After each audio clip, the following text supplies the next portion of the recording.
sur les antennes de la chaîne YouTube Dara Linguère. Mesdames, Messieurs, bonsoir. Voici les titres de cette édition. Aux États-Unis, les cancers liés au 11 septembre 2001 en forte hausse. Ensuite, élection à la Commission européenne qui sont les 26 nouveaux membres. Nous faisons un sursaut en Moyen-Orient. Israël bombarde des cibles du Hamas à Gaza en réaction à des tirs de roquettes. Nous repartons en Afrique, cette fois-ci avec la crise séparatrice au Cameroun. Paul Biya convoque un grand dialogue national. Le Venezuela entame des manœuvres militaires à la frontière colombienne. Et enfin, nous terminerons cette édition en Belgique. Des perturbations traverseront le mercredi et le vendredi. Tout de suite, le développement.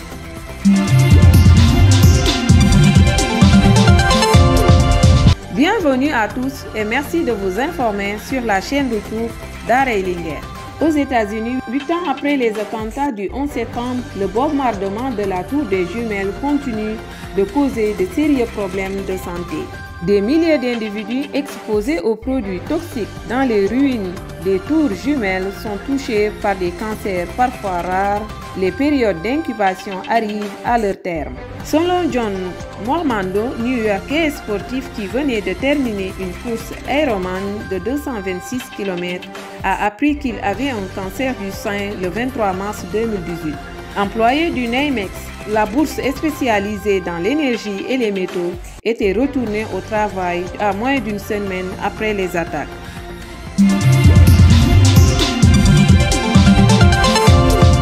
La Commission européenne a élu sa présidente.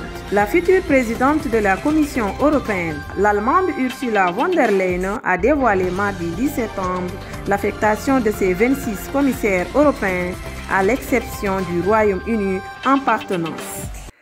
Ursula von der Leyen, présidente de la Commission européenne, a occupé plusieurs fonctions. Ministre sortant de la Défense, ancien ministre de la Famille dans le premier gouvernement de coalition d'Angela Merkel, sa nomination est le fruit d'un compromis entre Paris et Berlin.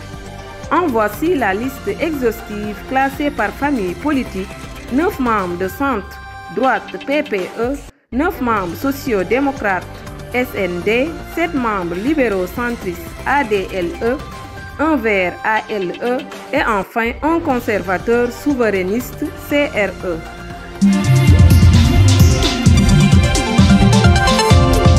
Nous faisons un sursaut en Moyen-Orient. Israël bombarde des cibles du Hamas à Gaza en réaction à des tirs de roquettes. Les forces israéliennes ont bombardé des positions du mouvement islamiste Hamas dans la bande de Gaza après des tirs de roquettes vers Israël à partir de l'enclave palestine dans la matinée du mercredi 11 septembre. L'armée de l'État hébreu, selon cette dernière, des avions de combat ont touché 15 cibles terroristes dans le nord et le centre de la bande de Gaza, incluant une usine de fabrication d'armes, des cibles des forces militaires navales et un tunnel d'attaque du Hamas.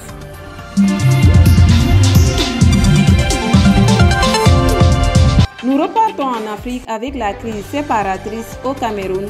Paul Biya convoque un grand dialogue national.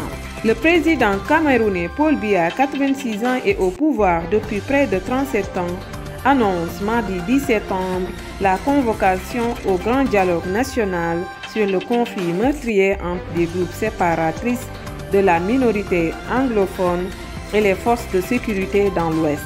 Une annonce saluée par le secrétaire général de l'ONU, Antonio Guterres, qui encourage le chef d'État camerounais à veiller à ce que le processus soit inclusif et réponde aux défis auxquels le pays est confronté. Depuis 2017, plus de 530 000 déplacés et en novembre 2016, les régions anglophones du Nord-Ouest et du Sud-Ouest sont confrontées à une grave crise socio-politique faisant plus de 2000 morts. Paul Biya appelle à la paix, mais promet à ceux qui s'y refusent de subir la loi et de faire face aux forces de sécurité.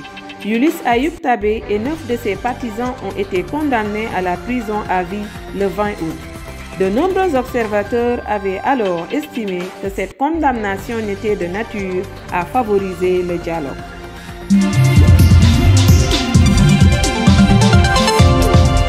Nous allons faire un tour au Venezuela. Le Venezuela entame des manœuvres militaires à la frontière colombienne. Le Venezuela a commencé mardi à déployer 150 000 soldats à sa frontière avec la Colombie, a annoncé l'état-major pour des exercices décrétés par le président Nicolás Maduro, qui accuse son voisin de manœuvrer pour déclencher un conflit armé. Cette région frontière de la Colombie a été placée la semaine passée en alerte orange par le président socialiste de la Venezuela.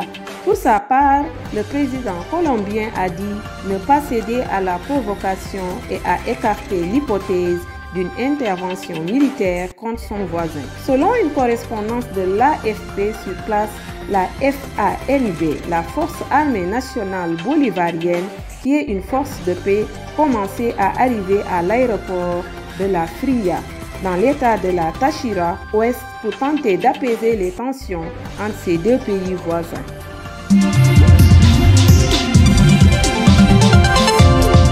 Et enfin, nous terminons cette édition en Belgique.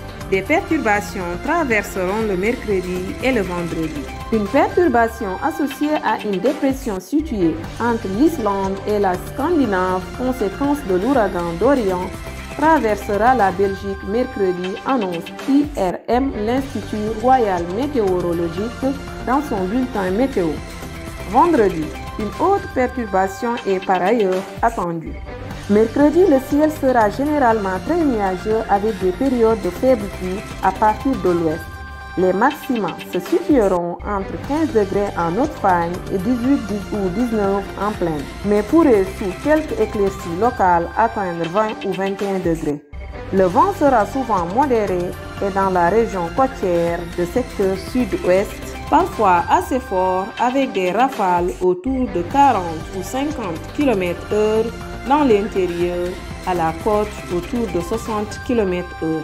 Jeudi, il fera d'abord très nuageux avec le risque d'un peu de pluie ou d'une ondée principalement au sud du sillon Sambre et Meuse. Ailleurs, des éclaircies sont attendues dans le courant de la journée. En soirée, la nubulosité augmentera à nouveau sur l'ouest du pays. Les maxima oscilleront entre 17 degrés sur les sommets de l'Ardenne à 22 ou 23 degrés dans le centre. Et voilà que sur cette note météorologique que nous fermons cette édition. Merci de l'avoir suivi et merci de votre fidélité. Je vous souhaite une excellente fin de soirée.